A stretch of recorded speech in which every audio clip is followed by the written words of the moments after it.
CEAP, Centro Espírita Altivo Panfiro.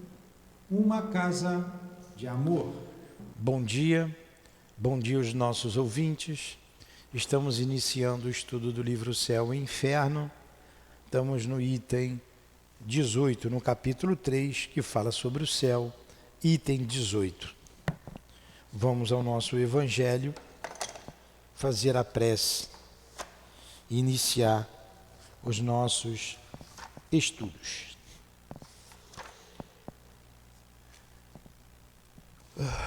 Vamos no capítulo 1. Não vim destruir a lei.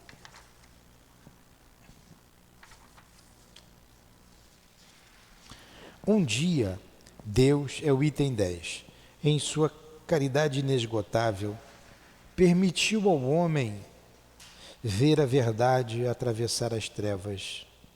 Esse foi o dia da vinda do Cristo. Depois da luz viva, as trevas voltaram. O mundo, após alternativas de verdade e obscuridade, perdia-se novamente.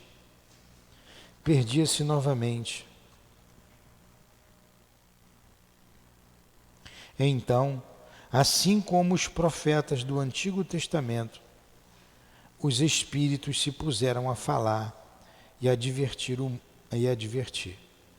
O mundo está abalado em suas bases. O trovão reboará. Sede firmes. Amado Jesus, as trevas chegaram após o seu advento, mas chegou também as luzes com o advento do Espiritismo. Saímos da idade das noites, estamos no momento das luzes, e nesta casa de amor estamos estudando o teu Evangelho à luz do Espiritismo, que tu mesmos coordenastes. Aqui estamos, Jesus, unidos e reunidos em teu nome, para estudarmos a doutrina dos Espíritos. Permita que esses benfeitores que dirigem a nossa casa, com a altiva frente como diretor dessa casa de amor, com Allan Kardec, com Leon Denis, com o nosso patrono, o professor José Jorge, com grande amor de nossa vida, possamos juntos, Jesus, em nome do amor, do nosso amor, iniciarmos os estudos da manhã de hoje, em torno do livro Céu e Inferno. Que assim seja.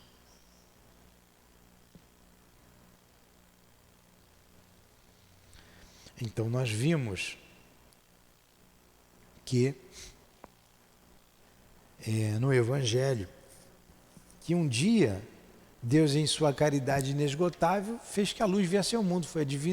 Foi a vinda do Cristo, bem pertinente ao que nós vamos usar. Deturpar o ensinamento de Jesus. E hoje a gente tem aqui a doutrina espírita.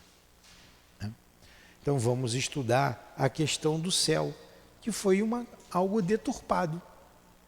Todo mundo quer um céu beatífico. E não foi esse céu que Jesus falou. Jesus falou da vida futura, Jesus falou das muitas moradas da casa do Pai, não é? Das muitas moradas da casa do Pai.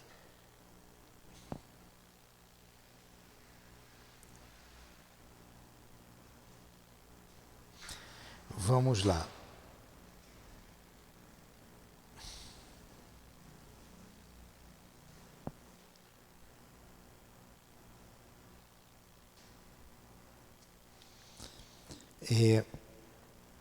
Paramos então no item 18, falando desse céu, que Kardec vem trazer uma visão diferente do que seja o céu. Nessa vastidão sem limites, então, onde está o céu? Acharam aí? Ele está por toda parte. Nenhuma muralha lhe serve de limite. Os mundos felizes são as últimas estações que a ele conduzem. As virtudes lhe abrem caminho, os vícios lhe interditam o acesso. Então vamos lá. O céu. Se a gente olhar para o céu, a gente vê o céu azul, né? Por causa dos gases que envolvem a Terra. Diz que Marte é verde, né? Interessante, vocês sabiam disso? A atmosfera que envolve, que é azul, planeta azul, a Terra. Mas a gente olha para o céu, dá uma ideia para nós, né? Dá uma ideia que tem um teto ali, né? Tem um teto, né? A gente não tem esse teto daqui, mas não é essa a ideia, aquele teto azulzão lá. Mas o que também a nossa inteligência diz? Tem um teto. Mas e depois do teto, o que tem? Tem que ter alguma coisa, sempre tem alguma coisa depois do teto, né? O que tem lá depois?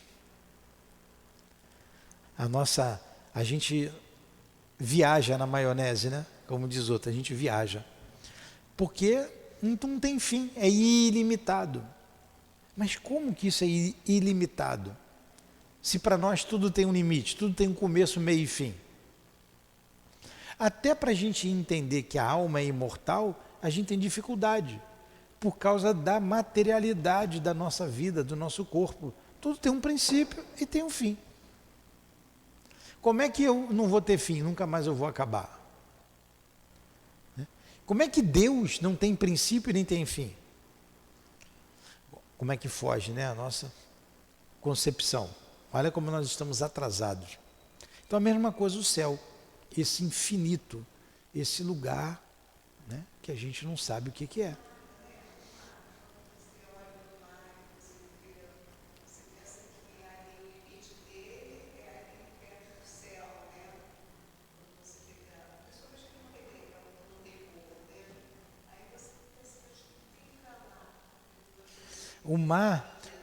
O mar você sabe que tem um fim, mas você sabia que os grandes navegadores, no início, depois que ninguém veio para o Brasil, descobriu o Brasil por acaso, não sabiam de tudo, os grandes navegadores, mas aqueles camaradas eram corajosos, porque a ideia de que tinha um fim e caía num abismo.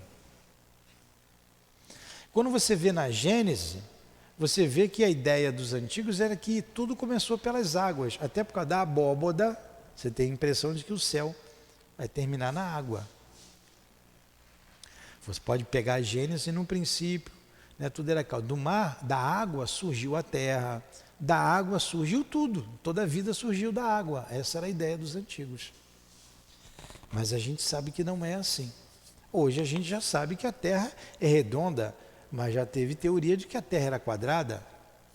A terra era quadrada e sustentada por 4 grandes elefantes. Olha a cabeça. O elefante é um animal mais forte, maior que a gente conhece. Então a terra é chata e sustentada por 4 elefantes. Aí você acha, mas que ideia tacanha, né? Mas era o que tinha na época. A gente não consegue conceber também esse universo redondo, girando, vê quem está aí. Né? A gente não entende. Vocês estão vendo a nossa mente como é que ainda alcança muito pouco? Vamos lá, aí ele continua aqui.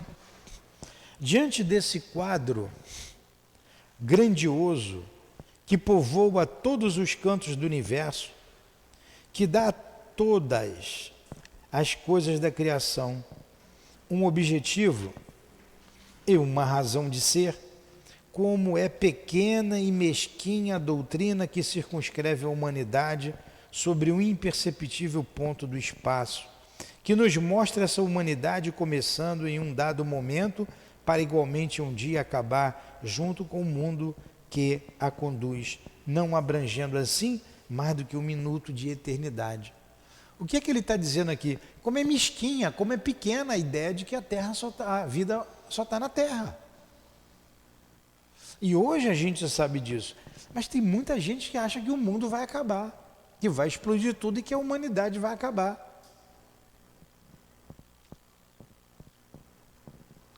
Como essa doutrina é triste, fria, glacial, quando nos mostra o resto do universo, antes, durante e após a humanidade terrestre, sem vida, sem movimento, como um imenso deserto mergulhado no silêncio.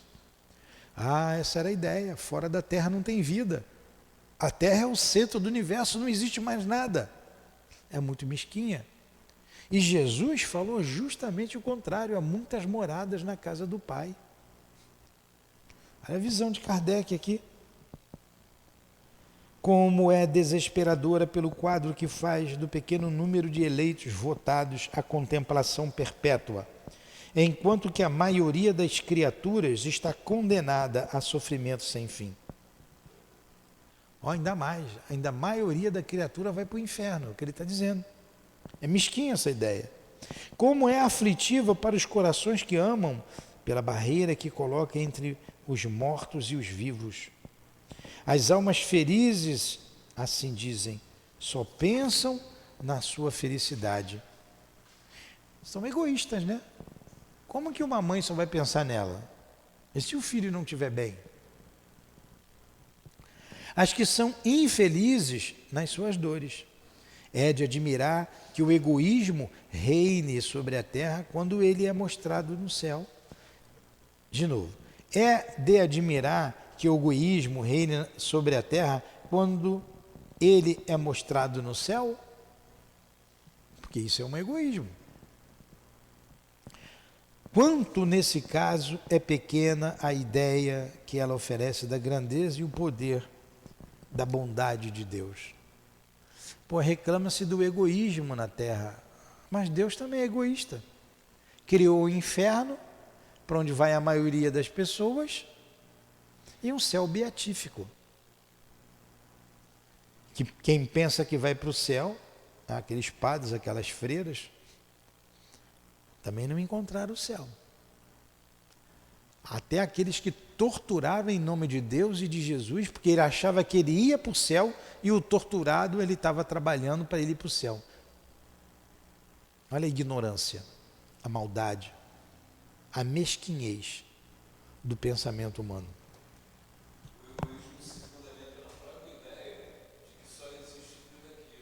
O egoísmo, exatamente.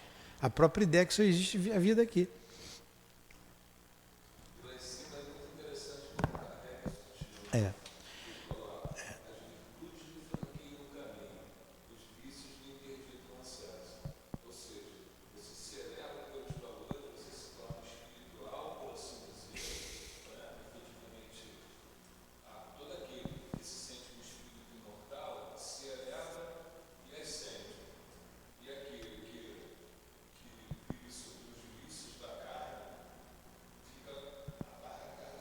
Está grudado aqui.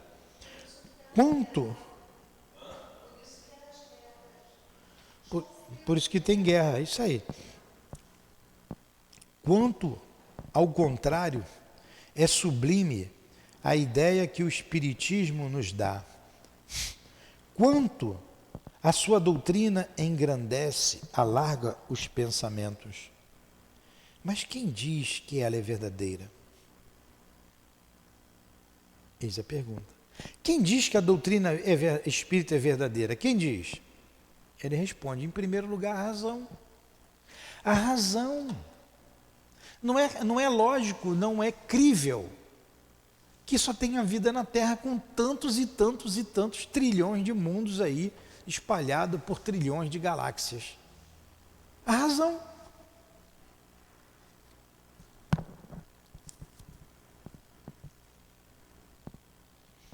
A seguir, a revelação. Nos foi dito, nos foi revelado, por provas incontestáveis, através da mediunidade, nos foi revelado, a revelação. Depois, sua concordância com o progresso da ciência. Olha, a ciência está progredindo e concorda com tudo isso. Entre duas doutrinas, das quais uma diminui, que é a questão do céu, do inferno, que a Terra é o centro do universo, e a outra que amplia os atributos de Deus, aqui amplia e diminui os atributos de Deus. Uma está em desacordo e a outra em harmonia com o progresso. Uma fica para trás e a outra caminha para frente. O bom senso diz de qual lado está a verdade, que em presença das duas, cada um em seu íntimo interrogue suas aspirações, e uma voz interior lhe responderá. As aparições são a voz de Deus, que não pode enganar os homens. Mas então, por que Deus não lhes revelou toda a verdade desde o princípio? Pela mesma razão, porque não se ensina à infância o que ensina aos da idade madura. Pela mesma razão que a gente não concebe ainda esse infinito. Isso que não tem princípio, que não tem o fim, que é Deus, a gente não concebe ainda. Falta-nos muito. Muita coisa não poderia ser revelado. Era uma boa ideia relativa ao grau de conhecimento intelectual do homem, dizer que a Terra era chata, sustentada por 4 elefantes. Era mesquinha a ideia de um grupo que queria dominar, dizendo que a Terra era o centro do universo. E aquele que dissesse contra era herege, era queimado, porque tinha interesses mesquinhos. Então, à medida que a gente vai se desenvolvendo, as ideias vão se alargando, a gente vai tendo outras concepções de vida. Antes que a ciência houvesse revelado aos homens, é aqui que a gente está? Não. A revelação limitada foi suficiente durante um certo período da humanidade. Deus a proporciona as forças do Espírito. Aqueles que hoje recebem uma revelação mais completa são os mesmos espíritos que em outros tempos delas já receberam uma parcela, mas que desde então cresceram em inteligência. Olha só, está falando da gente. Quantos tem por aí que não concebem o que a gente está dizendo aqui hoje? Muitos. É porque nós já ouvimos isso lá atrás, já ouvimos parte dessa verdade. Aí nós crescemos, nos adiantamos, não nos conformamos mais com isso. Aí veio mais revelação. Os livros estão aqui, vendidos, mostrados, estudados, ensinados, como aqui na Casa Espírita. Mas nem todos se interessam. Nem todos. Antes que a ciência houvesse revelado aos homens as forças vivas da natureza, a constituição dos astros, o verdadeiro papel e a formação da Terra, teriam eles compreendido a imensidão do espaço, a pluralidade dos mundos? Antes que a geologia provasse a formação da Terra, teriam podido desalojar o inferior do seu interior e compreender o sentido alegórico dos 6 dias da criação? Mas pior que tem gente que hoje ainda acredita que Deus descansou no sábado e não trabalha, porque Deus descansou no último dia. Tem gente ainda que acredita que a Terra foi formada em 6 dias. E a ciência dizendo, não, isso é impossível. Tem gente que acredita que a humanidade veio de Adão e Eva. Olha o grau de maturidade como é diferente. É muito diferente.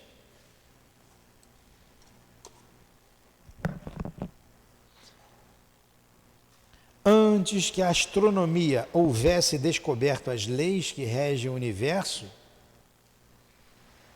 teriam podido compreender que não existe nem alto nem baixo no espaço, que o céu não está limitado pelas estrelas? Hoje a gente sabe, né, que não tem alto nem baixo, mas antigamente tinha, lá embaixo, lá no alto. Quem que está embaixo, o Brasil ou o Japão? Quem, Malu, quem que está embaixo?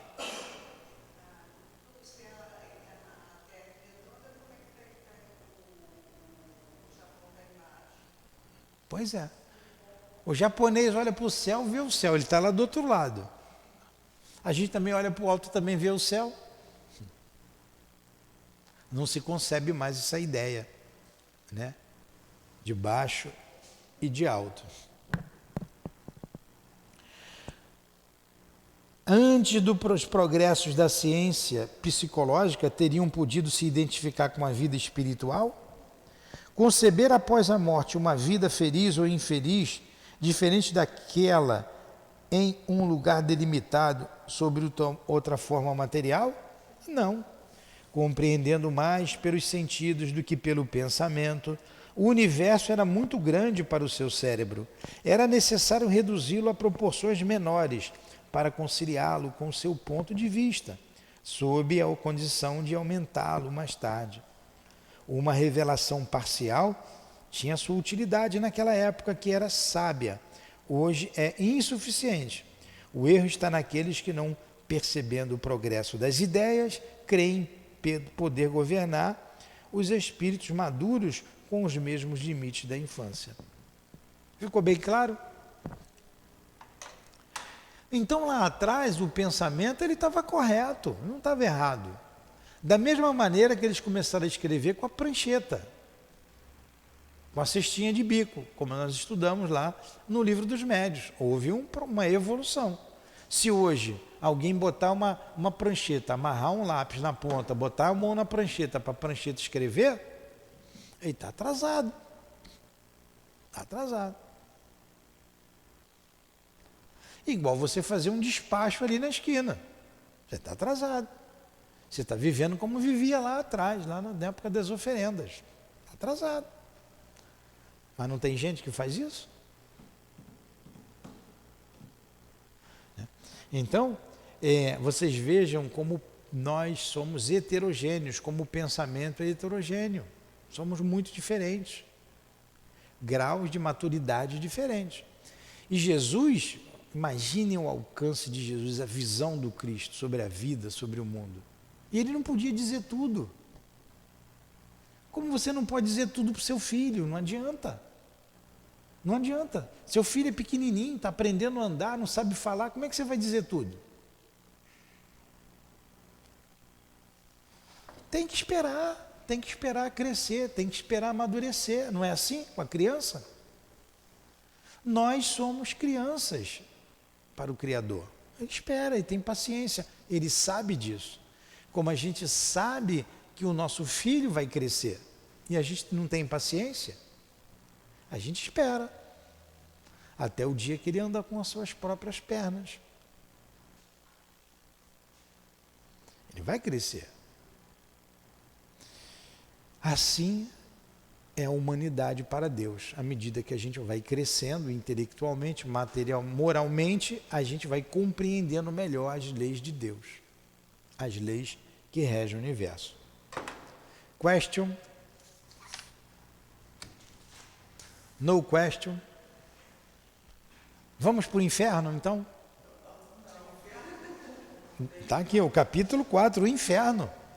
Vamos sair do céu, vamos para o inferno. Então, ele estava falando do céu, agora vai falar do inferno. Isso aqui, se existisse, seria a nossa morada, hein? Vamos lá. Lá ia ter carnaval, ia ter chopp, né? Ia ter o Flamengo, tudo isso lá. Ainda bem que não existe o inferno, né? Intuição das penas futuras. O inferno cristão, imitado do inferno pagão, imitado pelo inferno pagão. Os limbos, hoje não tem mais limbo não, né? Tem limbo? Na igreja acabou com o limbo. Você sabe o que é o limbo?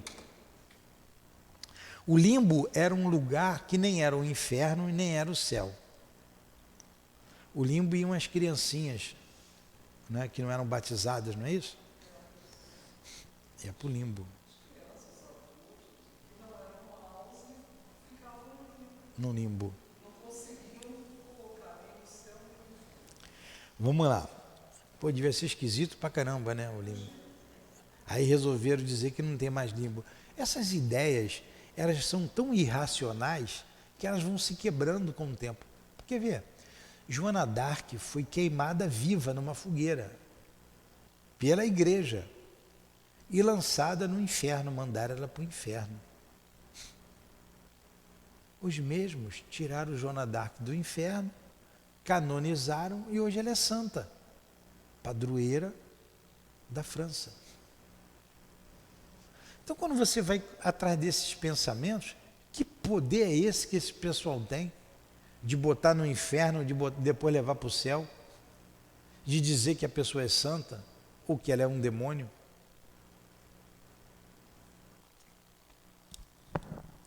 Intuição das penas futuras. Número 1. Em todos os tempos o homem acreditou, por intuição, que a vida futura devia ser feliz ou infeliz, em decorrência do bem e do mal que se faz neste mundo.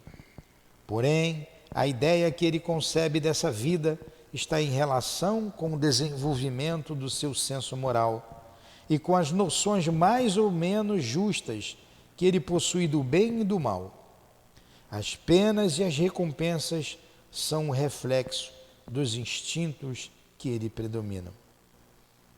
É assim que os povos guerreiros colocam a sua suprema felicidade nas honras prestadas à bravura, os povos caçadores na abundância da caça, os povos sensuais nas delícias da volúpia, enquanto o homem está dominado pela matéria, só imperfeitamente compreende a espiritualidade.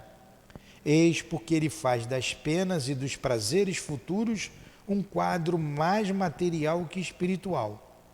Ele imagina que se deve beber e comer no outro mundo mais do que sobre a terra, e coisas melhores. Mais tarde, encontra-se nas crenças referentes à vida futura uma mistura de espiritualidade e de materialidade. Ao lado da beatitude contemplativa, ele coloca um inferno com torturas físicas. Então você vê, de acordo com as ideias do homem, quanto mais materializado, essa pena ou esse gozo que temos intuitivamente, todos nós trazemos, tem alguma coisa depois da morte. Então, de acordo com a materialização, ele vai dizer. Você vê lá o camarada que se explode lá no Oriente Médio. Ele vai encontrar 60 virgens, são 60 ou 70? 60 virgens. Olha que cabeça.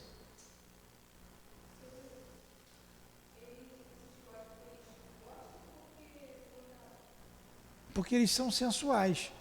Então ele vai encontrar um prazer quando morrer, o prazer que ele quer ter mulher. 60 virgens. Aí ele se explode, porque ele vai ter uma coisa boa. É a mesma coisa, lá tem comilança e bebelança. Então faz o despacho ali na esquina, porque os espíritos vão comer. Eles vão comer, eles vão beber. Então vamos agradá-los, para eles nos dar alguma coisa em troca, de acordo com a materialidade. A gente vê essas coisas. E de acordo também com a maldade, você vê despachos horrorosos. Se faz até oferendas de crianças. Né? Olha que nível que a gente chega. Oferenda de crianças.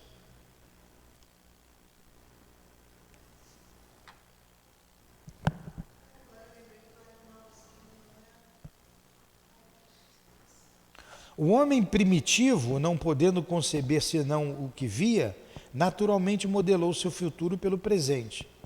Para compreender outros tipos, além daquele que tinha sob seus olhos, faltava-lhe um desenvolvimento intelectual que só com o tempo deveria se realizar. Assim, o quadro que ele fez dos sofrimentos da vida futura é apenas o reflexo dos males da humanidade, porém em maior proporção.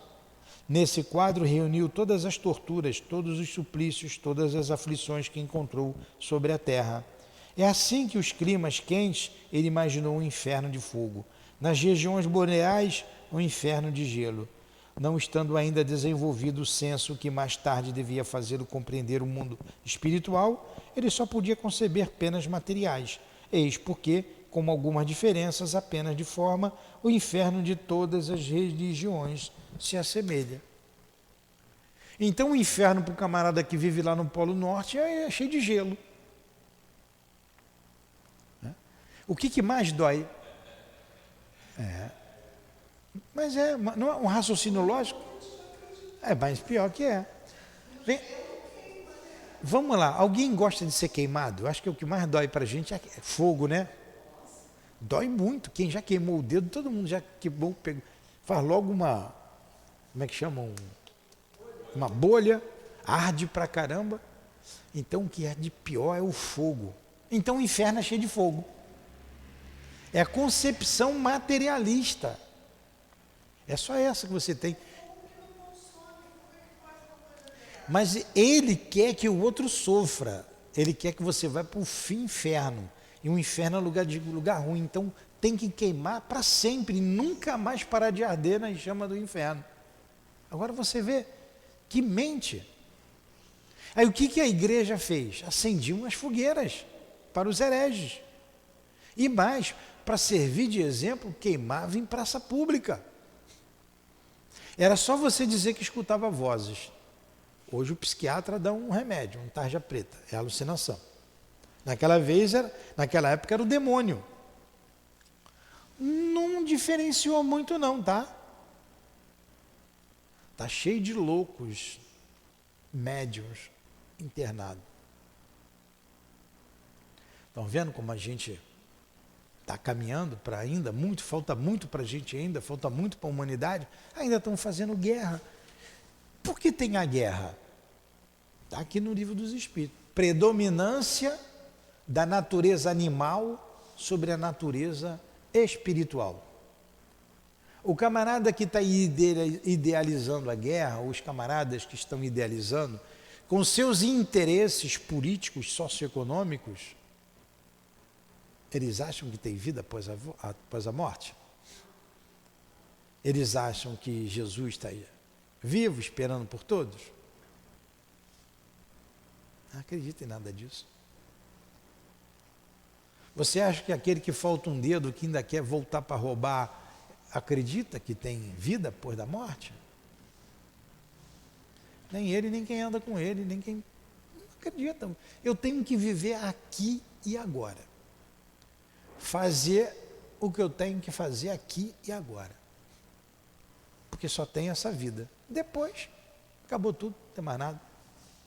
E aqueles que acreditam que tem alguma coisa, é o fogo que vai arder, sem parar de consumir.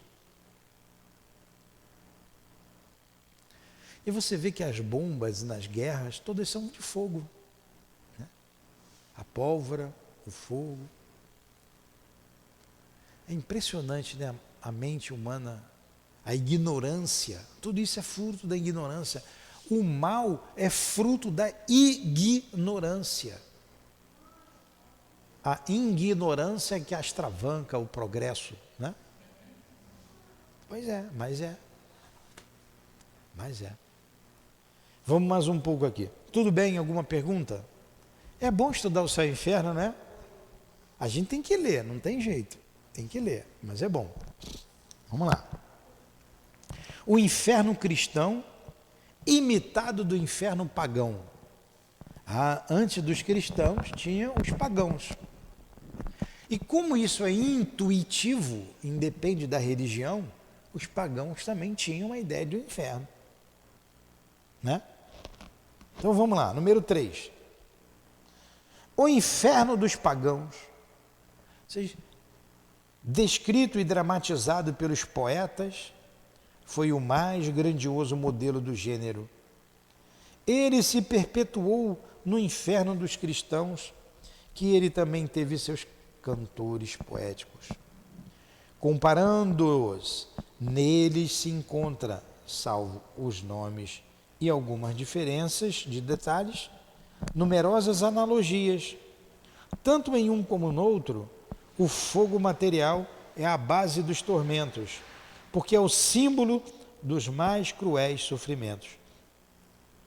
Mas coisa estranha, os cristãos têm sobre muitos pontos ido ainda mais longe que os pagãos.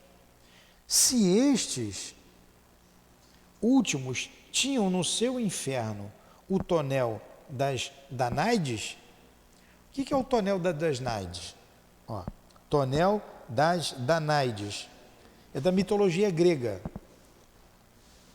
Danaides era o nome das 50 filhas, filhas de Dâmaos, rei do Egito, e mais tarde de Argos, que, com exceção de uma delas, mataram os esposos na noite de núpcias.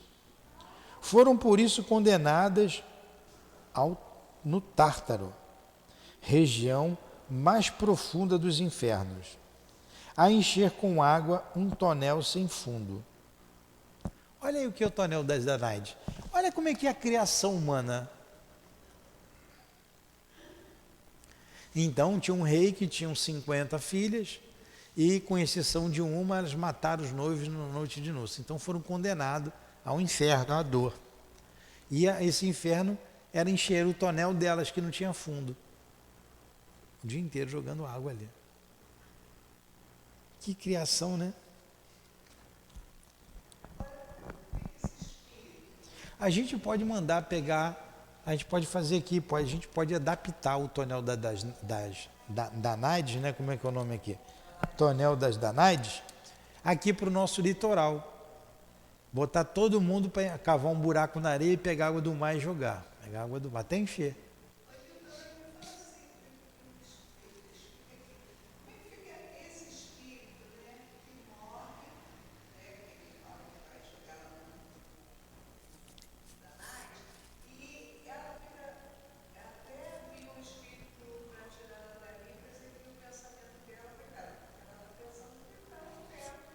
Mas ela não vai lá porque não tem tonel da Danade. Como o inferno é um estado d'alma, ela vai se ver em sofrimento, o que deve acontecer, aguardando e encher os tonéis e ficar naquele aguardo, porque a mente dela vai colocar ela naquela situação. Pode ser isso. Porque não existe inferno, ninguém vai para o fogo do inferno, mesmo quem acreditava no inferno e morre não fica no fogo, fica em sofrimento. Ele vê que o inferno é o interior, ele vai dizer, o inferno existe aqui, é dentro de mim.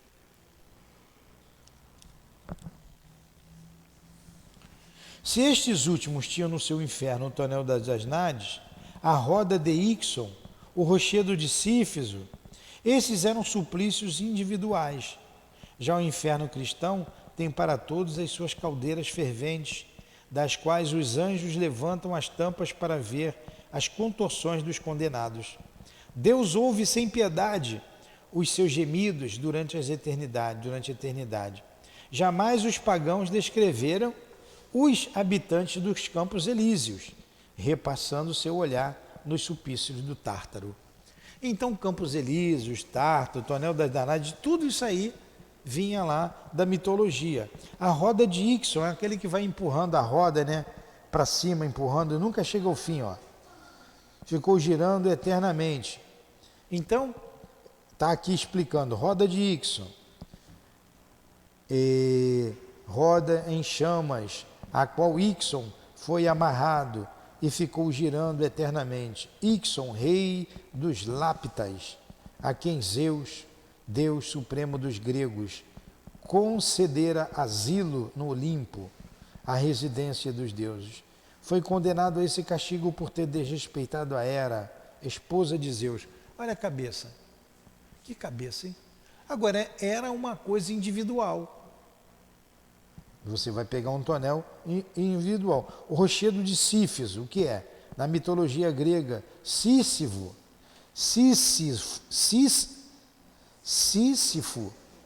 rei de Corinto, era filho de Éolo, deus dos ventos, e um criminoso obstinado que após sua morte foi condenado no inferno a empurrar eternamente em costa acima uma enorme pedra que caía sempre antes de atingir o cume. Ó, vai empurrando uma pedra, empurrando, quando vai chegar a pedra cai. Sobe, vai empurrando, quando vai chegar a pedra cai. Esse é o inferno, individual, você vai para lá. Campos Elíseos, na mitologia grega, lugar de repouso e felicidade eterna dos heróis, dos homens virtuosos após a morte. Então esse é o Campos Elíseos. Agora, o cristão criou o inferno coletivo, não individual. E mais, né, uma panela fervente, ou chamas, bota uma tampa em cima, e toda hora Deus vai ver como é que está fritando lá. Bem passado, mal passado, fica ali. E nunca acaba de sofrer. Isso não é concebível, isso não é lógico. Como é que Deus vai criar um inferno para botar quem foi mal para lá? E se Deus é onisciente, ele sabia que a pessoa ia para o inferno, então ele gosta de torturar os outros. Então ele não é Deus bom. Ele não é Deus bom, certo? Porque ele sabia que você ia para o inferno, que aquele indivíduo ia para o inferno. Então ele criou alguém para ficar fritando lá o tempo todo. Ainda bota os anjos para ver. Os anjos ainda vão lá ver como é que está se a panela está na temperatura ideal ou não.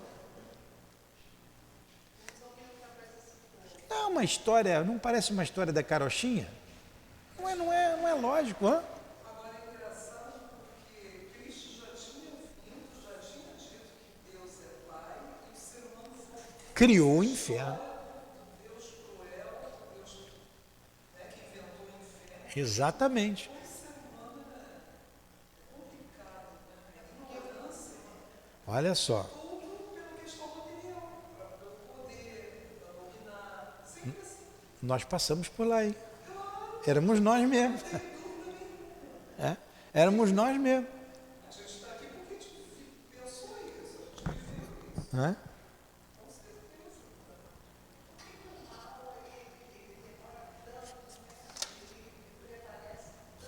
Pois é, né? Gente, vamos parar aqui? Vamos parar porque está na hora, a gente começa, o 4 é muito grande. Aí vocês dão uma ledinha em casa nesses itens aí, falando de novo sobre o tonel das Danaides, a roda de Ix, o rochedo de Ciflo, Campos Elíseos, para a semana que vem a gente continuar. É. Vão em casa ler sobre o inferno, isso mesmo. Qualquer coisa, manda um telegrama de lá. Poxa, sempre eu boto as... Tá aqui, encontrei o lápis. Mas o inferno é mais gostoso de estudar do que o céu, não é? É interessante o inferno, não é?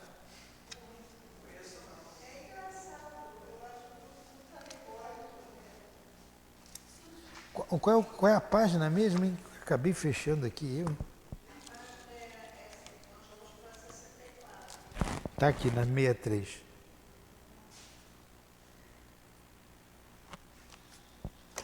Pois é. Mas estudar o inferno está mais interessante mesmo, né? Mexe mais com a gente, né? É. Como Kardec enfrentou, a coragem de Kardec. Enfrentar toda uma ideia estratificada no mundo, firme, contra a igreja. Lutar contra a igreja, hoje já é ruim lutar contra a igreja, imagina naquela época. Eles ficaram com tanto ódio de Kardec, e não podiam botar ele na fogueira, queimou o livro, no alto de Barcelona, da Espanha.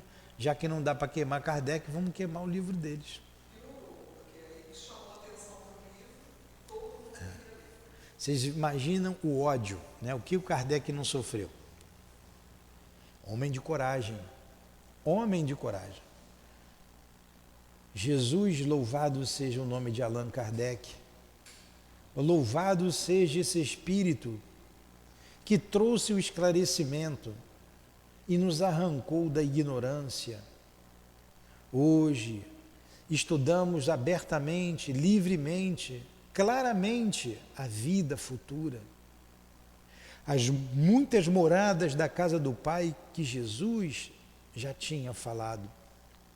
Hoje conseguimos compreender, graças a Kardec e aos Espíritos do Senhor que trouxeram essa bela doutrina, bela e libertadora doutrina.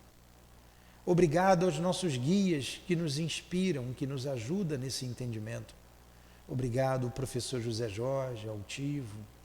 Obrigado, Leon Denis, Allan Kardec e tantos outros nomes queridos nossos, estudiosos, que têm nos incentivado tanto ao conhecimento e à prática. Obrigado por tudo.